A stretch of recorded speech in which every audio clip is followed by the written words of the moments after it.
Alors aujourd'hui au golf des Yvelines, avec François qui est 20 de handicap à peu près, Thierry et Hélène.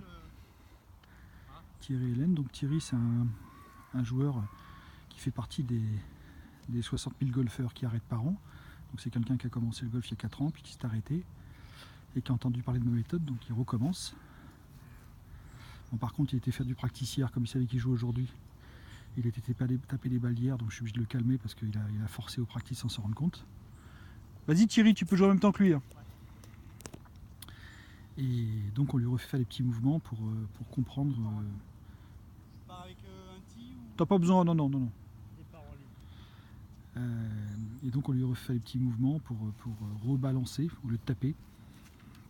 François il part en compète souvent, il fait compète sur compète, donc quand il vient avec moi il se recalme aussi, tranquille.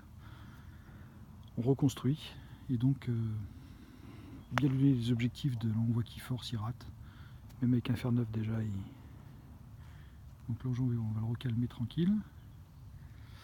Et puis donc là on voit qu'il fait des grands mouvements, là qu'il a consigne de faire du 1 horizontal, Thierry là on voit qu'il fait du 1-3. Donc on dit conscience, science sans conscience n'est que ruine de l'âme, c'est-à-dire que on ne fait pas prendre conscience aux gens des choses, c'est-à-dire qu'on leur fait faire des choses très compliquées au practice. Donc il a passé sa carte verte il y a 4 ans, donc il a fait une vingtaine d'heures de cours au practice, et là au début c'est pire que pour moi qu'un vrai débutant, c'est-à-dire que je suis obligé de lui réapprendre autre chose. Avec un débutant qui n'a jamais joué, j'ai plus de facilité qu'avec quelqu'un qui s'entraîne et qui s'entraîne mal. Donc ça c'est compliqué à comprendre pour les joueurs de notre époque qui commençaient longtemps, où on pensait que s'entraîner c'était mieux.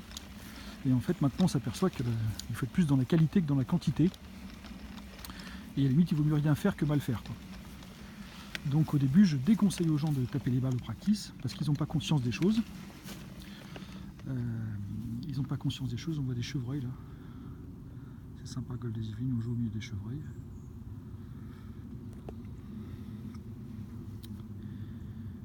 Et donc je disais que je leur explique au début qu'il ne faut pas taper de balle parce que sinon ils enregistrent des mauvaises choses.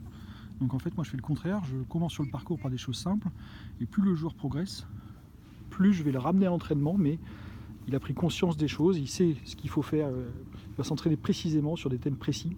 Donc là on voit que sans la balle il fait le petit coup, et dès qu'il y a la balle il fait le grand mouvement.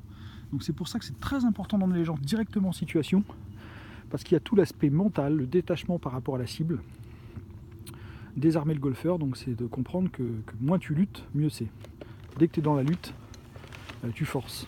Donc, et surtout, porter son attention sur le mouvement, plutôt que sur l'objectif inconscient, qui est d'enlever la balle loin. Donc ça c'est quelque chose qu'on réabordera, mais c'est quelque chose qu'on réabordera. La notion mentale, donc sur le parcours on est obligé de bien comprendre ça, que si on comble son esprit de choses qu'il faut faire, on oublie ce qu'il ne faut pas faire, on oublie la cible, on oublie les obstacles, plus le joueur progresse, plus il est sur sa sensation, et plus il évacue tout le reste. Et ça c'est j'ai jamais entendu ça sur les entraîneurs mentaux, et c'est quelque chose de fondamental, on réabordera ça. J'ai juste entendu ça sur une chronique sur Europe 1 de Christophe André, que je fais écouter mes élèves beaucoup, c'est Telos et Skopos. Vous pouvez regarder sur YouTube, où il explique que déjà dans la mythologie grecque, en fait, ils avaient compris qu'on avait 2 parties du cerveau, et qu'il y avait une partie qui voulait et une partie qui ressentait. Donc là on voit Thierry toujours qui fait ses petits mouvements de balancier. Alors au coup d'essai, on l'a pas vu, mais au coup d'essai il le fait bien. Puis dès qu'il y a la balle, dès qu'il veut taper la balle, on voit qu'il loupe la balle même carrément. Voilà, là il fait des coups d'essai super. Puis dès qu'il y a la balle, tac, je sais pas si vous avez vu, voilà, le club remonte. Donc là c'est important d'amener directement les gens sur le parcours pour leur apprendre à faire des petits coups alors que la cible est très loin. On comprend très vite que de forcer ça sert à rien, et qu'il faut être dans la sensation, dans ce qu'on fait, et pas dans l'objectif. Allez, go!